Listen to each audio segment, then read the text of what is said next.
As I studied the 10 most powerful empires over the last 500 years and the last 3 reserve currencies, it took me through the rise and decline of the Dutch Empire and the guilder, the British Empire and the pound, the rise and early decline in the United States Empire and the dollar, and the decline and rise of the Chinese Empire and its currencies, as well as the rise and decline of the Spanish, German, French, Indian, Japanese, Russian, and Ottoman empires, along with their significant conflicts, as measured in this chart.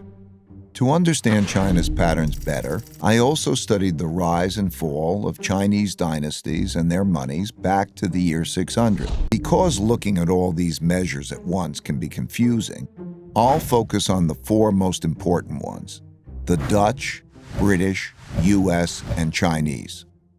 You'll quickly notice the pattern. Now let's simplify the form a bit. As you can see, they transpired in overlapping cycles that lasted about 250 years, with 10 to 20-year transition periods between them. Typically, these transitions have been periods of great conflict because leading powers don't decline without a fight. So how am I measuring an empire's power?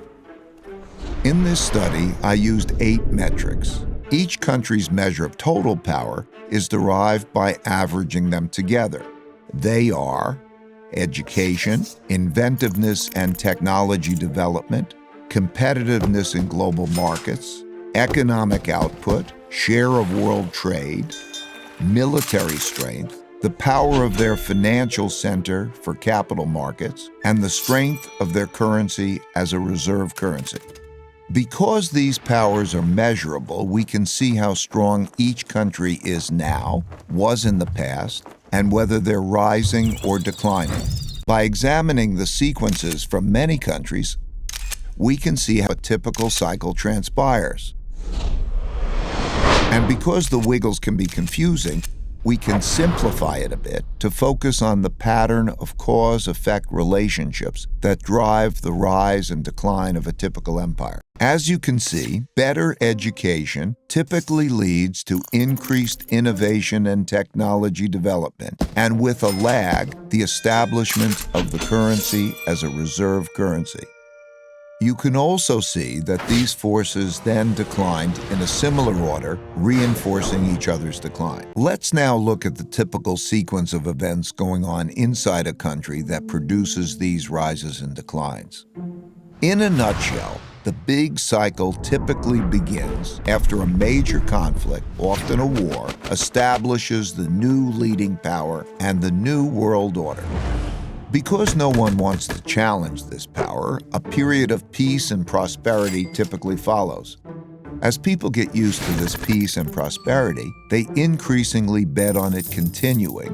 They borrow money to do that, which eventually leads to a financial bubble. The empire's share of trade grows, and when most transactions are conducted in its currency, it becomes a reserve currency, which leads to even more borrowing.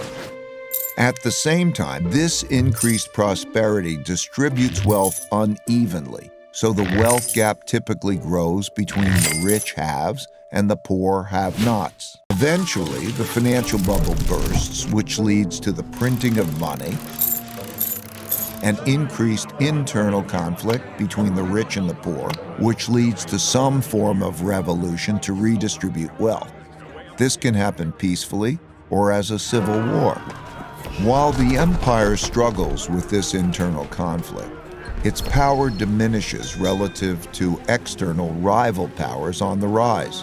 When a new rising power gets strong enough to compete with the dominant power that is having domestic breakdowns, external conflicts, most typically wars, take place.